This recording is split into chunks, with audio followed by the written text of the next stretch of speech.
All right, Alexander, let's talk about the confirmed meeting between Xi Jinping and Vladimir Putin, which is going to be taking place in Moscow. It's going to be a 3-day meeting from Monday until Wednesday. That's quite a long time for two heads of state to be meeting. Bilateral agreements, from what I understand, will be signed. The two leaders will discuss energy, security cooperation. I'm sure they're going to discuss Ukraine. I'm sure they're going to discuss the escalation in Taiwan. I'm sure they're going to discuss the Middle East and everything going on there. Assad meeting with Erdogan, the recent negotiations between Iran and Saudi Arabia. BRICS, they're going to talk about BRICS and AUKUS. I'm sure they're going to discuss AUKUS and all of these security military organizations, the Quad, AUKUS, that the Collective West, that the U.S. has put in place in the Pacific, very much like what NATO is to Russia. So, where do you want to begin with? Let's first of all begin between two very big big leaders. meeting. Let's first of all begin by just looking at the situation on the Chinese side, because this is a very big meeting. Now, Xi Jinping has just been confirmed for a third term as Chinese president, and that's unprecedented in modern Chinese history. It makes Xi Jinping the longest serving leader, I think, since Mao Zedong, and it puts him in the same sort of position in terms of authority as, see people like, say, Deng Xiaoping used to have. So he's now clearly the most powerful man in China. I mean, we're no longer in a sort of collective leadership situation. I'm not suggesting that, he's the absolute autocrat and emperor and dictator of China, as some people in the United States are saying, but he's now in a very, very powerful position indeed.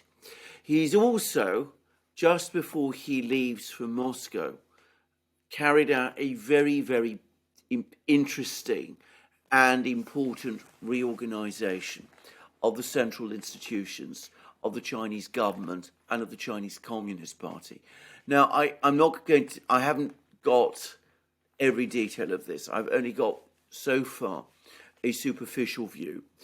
But it seems to me that what Xi Jinping is doing, is he's centralizing and tightening central control, especially of financial policy and all sorts of other types of policy as well. He's bringing them more under the control of the central government and of the central institutions of China, which ultimately means himself and people who are directly answerable to him. There's also been significant reshuffles in the Chinese government. So we've got a new prime minister, we've got a new foreign minister, a very hawkish foreign minister, by the way, at least one who's given a very powerful press conference, very critical of the United States. We've got a new defense minister who has a long history of very close cooperation with the Russians and who is therefore on a US sanctions list. We also have a new economic plan with China now opening up, obviously, putting lockdowns behind it, moving forward with its economy, aiming for at least 5% growth this year. And they've just made another big cash injection into the economy to spur it forward. We've had an increase in Chinese defense spending. They're budgeting for a 7% increase in defense spending, which is higher than GDP growth. And of course, we've seen a whole string of Chinese diplomatic initiatives. We've seen China brokering the rapprochement between Saudi Arabia and Iran. We've seen China engaged diplomatically on multiple fronts. And of course, we've also seen the Chinese publish a whole series of position papers following Wang Yi's visit to Munich, to the Munich Security Conference, and then his visits to Moscow. And we've had Chinese position papers, of which by far the most important is a very, very critical one about US foreign policy, which refers to US hegemony. and criticizes U.S. hegemony and U.S. hegemonic policies. So all of this has happened over the very short period of time, and now we have Xi Jinping traveling to Moscow. The first trip he is making since he was confirmed for a third term as Chinese president. So this is obviously an extremely important visit from the Chinese point of view. Now, if you take all of these things together, the centralization of the Chinese government, the new people who've been put in charge, Wang Yi in overall charge of foreign policy, a hawkish foreign minister, a defense minister already sanctioned by the United States, the Chinese position paper on foreign policy, strong comments from the Chinese foreign minister about new Chinese foreign minister about US foreign policy, strong comments from Xi Jinping himself over Taiwan. Well, it becomes very clear to me what this trip is all about from a Chinese point of view. They're going to Moscow. They're securing their friendship with the Russians. They're going to be looking at a whole swathe of agreements. But all of these steps that the Chinese are taking, including this trip to Moscow, is China preparing for a future confrontation with the United States. That's clearly now where all this is going. And that is why Xi Jinping is not just going to Moscow. Perhaps he would have gone to Moscow anyway after being confirmed as president of China for a third term. But going to Moscow for 3 days at the head apparently of an enormous Chinese delegation. And they're going to be intense discussions, and they're going to be talking about the whole range of foreign, domestic policies, the Saudi-Iranian rapprochement, the Syrian-Turkish rapprochement, the way these two dovetail together, the economic links, the energy links, all of these things together, so that China knows confidently that Russia is there at its back, that the Russians will provide China with the food and energy it needs in the event that there's a clash with the United States and the US tries to impose a blockade. And of course, the Chinese will be seeking Russian technology, for example, in submarines and hypersonic missiles and maybe other things. And the Russians, of course, will be wanting guarantees from the Chinese that China is a big market for them. It's a big export market. It's also a source of investment and, of course, possible technology transfer as well. But you can see how the confrontation with the United States is giving added urgency to Chinese decisions and, of course, obviously to Russian positions. And you see how in response to that, the Chinese and the Russians are coming closer together. Okay, what role does Australia play in all of this? It's an absolutely critical Because you're mentioning one. that China's preparing for conflict, and they're going to be meeting with Russia. But at the same time, you're getting a flurry of news: AUKUS, nuclear submarines, the UK, the US, and Australia. Positioning these submarines in Australia in Perth actually, in order to contain Russia. I mean, these are the statements that are coming out. And then just yesterday, you had the purchase of, I believe, Tomahawk missiles, 1.3 billion to purchase Tomahawk missiles from the U.S. Australia is going to be purchasing those missiles. What is going on here? So, I mean, exactly. So this gives you, I mean, this is obviously an arms race now in the Pacific. And the Russians have some very useful technologies that the Chinese would be interested in. So the Russians have cruise missiles, subsonic cruise missiles, at least as good, perhaps superior to the Tomahawks. For example, they have the KH-101, which is a stealthy cruise missile, subsonic, similar range to the Tomahawk.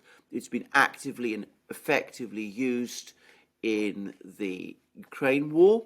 So, of course, is the Calibre cruise missile, which has also been used by the Russians in the Ukraine war, and which is similar long-range missile. But of course, there's other things which are perhaps even more important from a Chinese point of view. The Russians are amongst the world leaders in submarine technology. Some people think that they are the world leaders in submarine technology. Others say it's the United States. I mean, I don't know enough about this, but they have submarines, nuclear submarines, which are said to be much more advanced than the Chinese ones. They're quieter, they're faster, they dive deeper. They are at least a match for the US submarines. They might be better than the US submarines. I don't know. And the Russians are, of course, the world leaders in hypersonic missile technology. So, given that we're looking at a submarine race, given that we're looking at a missile race, you can easily see why the Chinese will be very interested in these Russian technologies.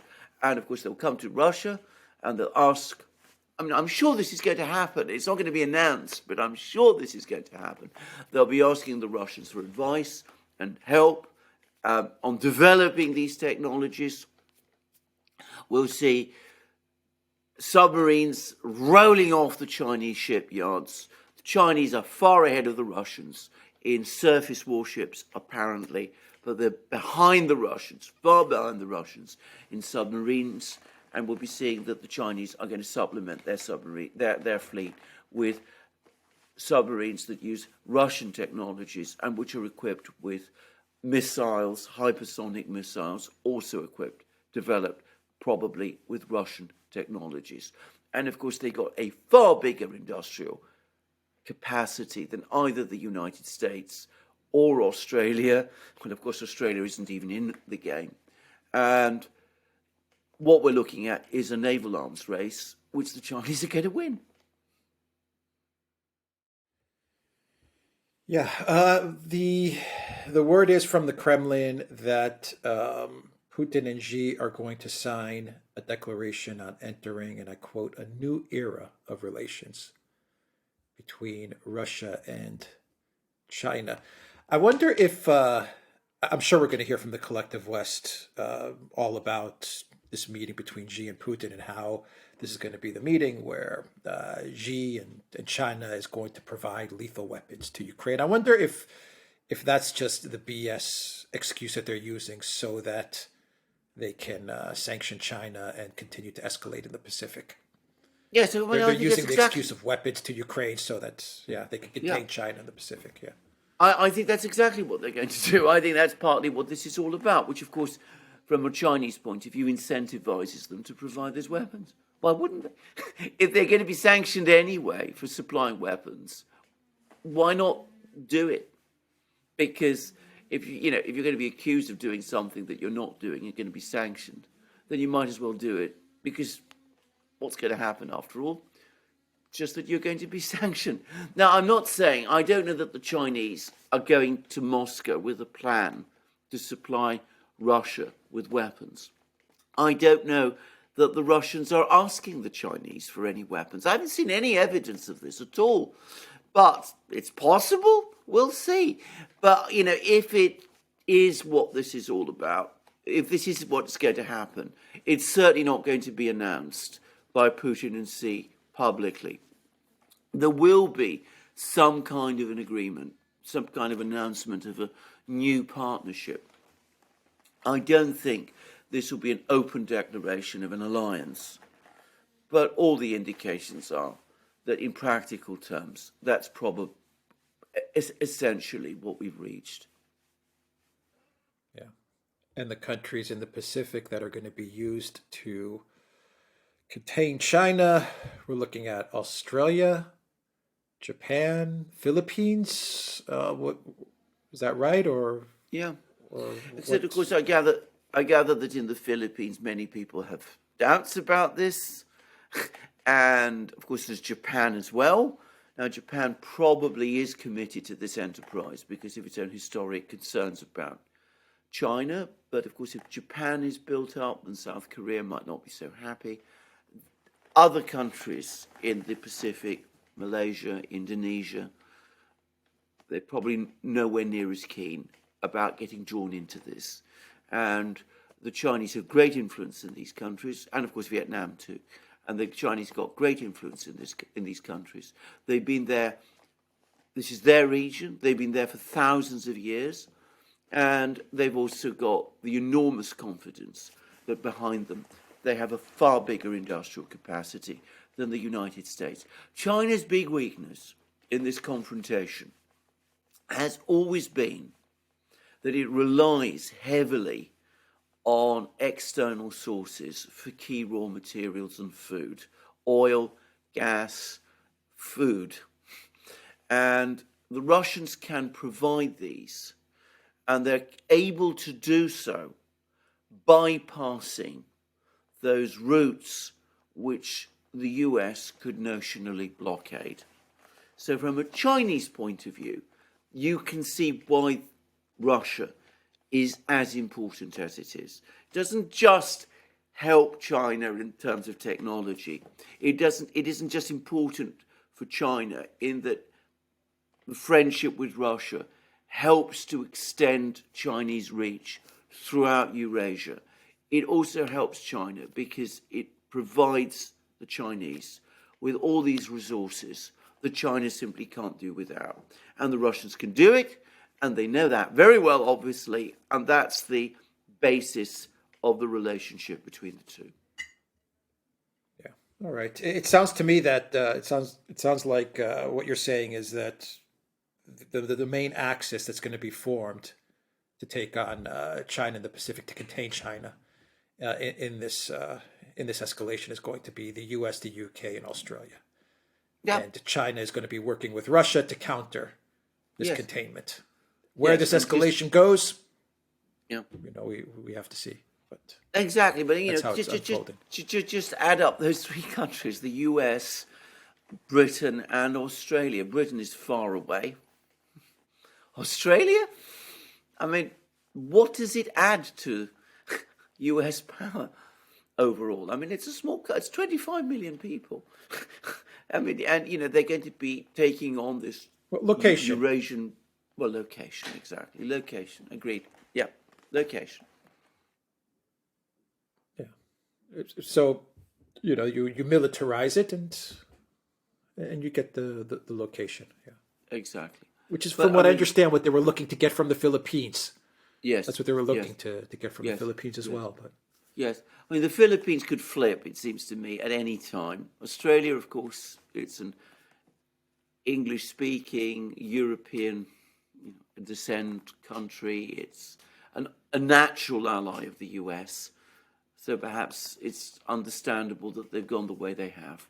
But ultimately, as I said, it's an arms race that, on the present facts, unless there's some kind of internal crisis in China or Russia, not impossible, but it's unlikely to happen, I would have thought, the Western powers can't win because the industrial resources available to the other side are so much greater. Yeah, it's also a sanctions escalator as well that we're moving up. Of course, it is. Quickly. And we're going to. And my big, and a question that I'm wondering is if the U.S. is going to be able to convince the EU to go along with these sanctions that they're going to ramp up against China. That'll be interesting if they can convince the EU to do this. Well, probably they will. I mean, the EU, when has it ever said no?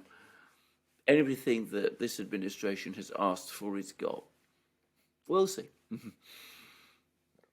All right, we'll leave it there. TheDuran.locals.com. We are on Rumble and Rockfin, and go to the Duran shop. 10% off. Use the code. Good day. Take care.